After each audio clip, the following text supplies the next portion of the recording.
వెలసెను చూడరా అసలు అవధులు లేవురా అలుపు దరిగిక చేరనీక ఆడరా. వేదికను అలంకరించిన ఈ కార్యక్రమానికి ముఖ్య అతిథిగా విచ్చేసిన హోంశాఖ మంత్రి వంగలపూడి అనిత గారికి ముఖ్యంగా ఈ కార్యక్రమానికి ఆవిడ రావడం చాలా ఆనందంగా ఉంది. ఎందుకంటే ఆవిడ కూడా ఒక టీచర్గా పనిచేసి చంద్రబాబు నాయుడు గారి నాయకత్వంలో ఒక పొలిటీషియన్గా మారి ఈరోజు అతి కీలక శాఖమైన హోంశాఖ మంత్రులుగా మన రాష్ట్రంలో పనిచేస్తూ తనదైన మార్పులు చూపిస్తున్న ఆవిడకి ప్రత్యేక నమస్కారాలు తెలియజేస్తూ, ఇక్కడ చూస్తే మేడం మీకు భాషలు చేయడం నాకు తెలియదు కానీ ఎక్కువగా అమ్మాయిని సెలెక్ట్ చేశారండి, వాళ్ళకే ఎక్కువ మార్పులు వచ్చినట్టు సెలెక్ట్ అయ్యారు.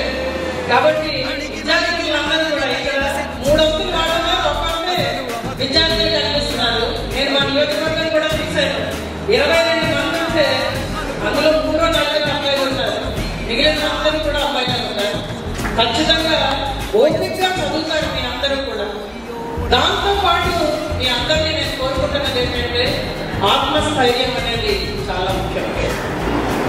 అది విద్యార్థుల్లో ఖచ్చితంగా విద్యార్థుల్లో కల్పించాల్సిన బాధ్యత అధ్యాపకులది, తల్లిదండ్రులది ఉంది. ఇక్కడ అందరినీ ఈ పొజిషన్ లో చదివించడానికి వాళ్ళు ఎన్నో త్యాగాలు చేస్తుంటారు, ఎన్నో కళలుగా ఉంటారు, ఎన్నో పూజలు చేస్తుంటారు.